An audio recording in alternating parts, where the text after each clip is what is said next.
Star national panchayat देख रहे हैं आप। मैं हूं आपके साथ नवीन कुमार और आज हम बात करने जा रहे हैं दिल्ली की एक ऐसी विधानसभा सीट के बारे में जहां पर 2020 के चुनाव में दिल्ली के सबसे अमीर विधायक ने चुनाव लड़ा था और अब की बार 2025 के विधानसभा चुनाव में क्या कुछ समीकरण रहने वाले हैं मुंडका की विधानसभा सीट पर, उसके बारे में जानेंगे पिछले इतिहास को देखकर कि अब की बार यहाँ की जनता किसे सबसे ज्यादा आशीर्वाद देगी वोट स्वरूप।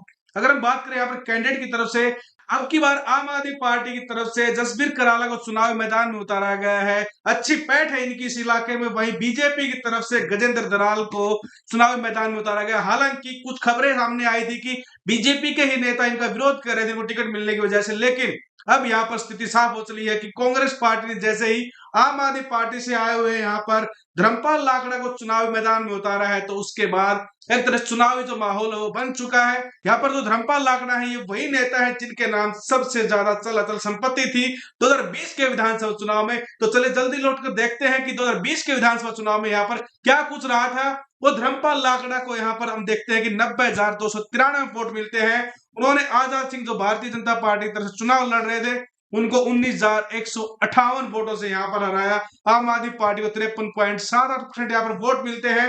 वही इंडियन नेशनल कांग्रेस के नरेश कुमार को मात्र 5,082 वोट मिलते हैं। और जो वोट शेयर हम यहाँ पर देख रहे हैं वो बीजेपी का 42.37% है, आम आदमी पार्टी का 53% और कांग्रेस पार्टी का 3.3%। यानी जो पिछला चुनाव हुआ था उसमें काफी रोमांचक मुकाबला रहा, लेकिन आम आदमी पार्टी ने उसमें जीत हासिल की थी। अगर हम थोड़े और पीछे चुनाव में चले और बात करें 2015 के विधानसभा चुनाव की, तो यहाँ पर आम आदमी पार्टी की तरफ से सुखवीर सिंह चुनावी मैदान में थे, उनको 94,206 वोट मिलते हैं। और बीजेपी फिर से यहाँ पर 2015 के चुनाव में दिखाई दे रहा है कि दूसरे नंबर पर रही। आजाद सिंह यहाँ पर 53,380 वोट मात्र हासिल कर पाते हैं, 32.42% वोट उनको यानी कि बीजेपी को मिलते हैं। और रीता सिंह जो इंडियन नेशनल कांग्रेस की कैंडिडेट थी उनको 8.17% वोट मिलते हैं। और हार जीत का यहाँ पर जो मार्जिन रहा वो बहुत बड़ा रहा, जहां 2020 के चुनाव में 19,000 के समथिंग वोटों से यहाँ पर हार जीत का मार्जिन था, तो वही 2015 के विधानसभा चुनाव में 40,826 वोटों से यहाँ पर आम आदमी पार्टी ने जीत हासिल की थी। तो अगर हम बात करें और पिछले चुनाव की यानी 2013 के विधानसभा चुनाव की,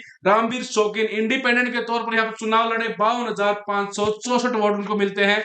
वो यहाँ पर बीजेपी के ही कैंडिडेट आजाद सिंह को चुनाव मैदान में हराते हैं 7,134 वोटों से। यानी कि बीजेपी यहाँ पर 2013 के विधानसभा चुनाव के बाद से वापसी नहीं कर पाई है। और यहाँ पर 2013 का उस समय था जब आम आदमी पार्टी अस्तित्व में आती है, तो कृष्ण कुमार यहाँ से चुनाव लड़ते हैं, उनको मात्र 23,872 वोट मिलते हैं। यानी कि 16% वोट आम आदमी पार्टी के लिए अच्छी खासी कमाई थी पहले ही विधानसभा चुनाव में, लेकिन वो यहाँ पर इंडिपेंडेंट और बीजेपी को टक्कर नहीं दे पाए थे। अगर हम बात करें 2008 के विधानसभा चुनाव की, मनोज कुमार बीजेपी के वो कैंडिडेट जिन्होंने यहाँ पर कांग्रेस का जब शासन आया 2008 में, उस समय बीजेपी के मनोज कुमार ने मुंडका की विधानसभा सीट से 2008 में यह चुनाव 14,897 वोटों के अंतर से जीता है। और बीजेपी को यहाँ पर 46% वोट शेयर यहाँ पर मुंडका की विधानसभा सीट के जो लोग हैं, जो जनता है, उन्होंने यहाँ पर दिया। प्रेमचंद्र कौशिक इंडियन नेशनल कांग्रेस के यहाँ से उम्मीदवार थे, उनको मात्र 31% वोट मिल पाते यानी कि 32,458।